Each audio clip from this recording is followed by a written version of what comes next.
Now to the minority. They held a press conference raising concerns about a number of issues, including the new voters register, illegal mining, vigilantism, among others, and explained that they had to walk out. And by the way, they clarified that this is not a boycott. They say it was a walkout. They say they had to take that action to address their issues because they did not approve of what the majority has been saying. They've also been talking about absorption of political vigilantes into the police service. Whether the president has chosen to be insensitive to ignore us, we just want him to know that he too can be ignored and ignored by the Ghanaian people.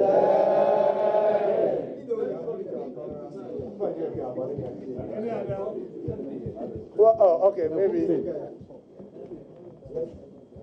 Come close. Yeah, my name is Kwesi Kumsi of the Punch newspaper.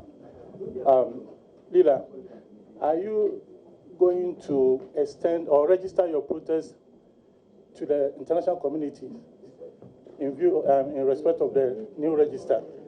Because it seems all what some of us were thinking you would do, you've done it. The demonstration has gone on and other things. So the next step is what we want to see. We have heard you. An earlier question was to voter register. Those of you who have read basic theories of democracy, a credible voter register is a sine qua non to the conduct of free and fair elections, and quote, we will demand that this register is credible and one acceptable to us as a stakeholder of a political party. Maybe remind the chairperson of the Electoral Commission that I don't see anywhere in the world where there is a functioning electoral commission without buoyant political parties like the National Democratic Congress.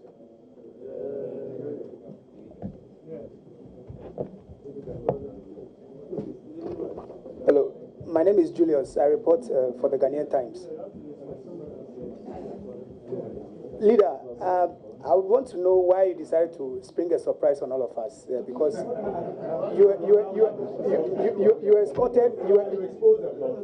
escorted the majority leader and speaker, received the president, and then you decided to walk out. Why did you do it that way? It was not a boycott, it was a walkout. We acknowledge him as our guest, consistent with he coming to respect the Constitution, which is the ground norm of our country under Article 67. But because he's been impervious to our concerns and dismissive of legitimate issues we raise that threatens the future of our democracy and its sustenance, we want him to know that his right to refuse to listen can also end at our right not to listen to him.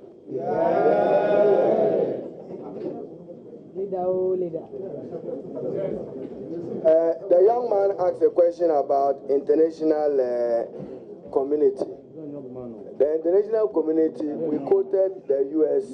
State Department on Human Rights. So they are already aware of our concerns on this matter, and we'll continue to engage them. In a multi-party constitutional democracy, the landscape is for political parties to contribute through interest aggregation and policy and participate not just in the shaping of policy but in competitive elections. We think that they are enabling us deliberately, and we take objection to that. Today it is them, tomorrow it may not be them. When the warning first came of a possible boycott, Honorable Haruna Idrisu, when the warning first came of a possible boycott sometime last week from the MP for Boedi Samsinahi, he linked that directly with the non-payment of the MP's share of the District Assembly Commons Fund. And he made the point that following a minority caucus meeting, the decision was that unless those monies are released, the minority was going to boycott the President's State of the Nation address. My question is, how come you've left that out of the concerns you're raising for which you are? And secondly, has that money been paid to you yet? I don't determine when that money is paid, but but that is not one of our considered issues. So leave it at that. It is not, and it cannot be a reason to justify our walkout. We've shared with you. We've shared, and it's not a boycott, it's a walkout. And it has nothing to do with those trivial matters. Treat them as a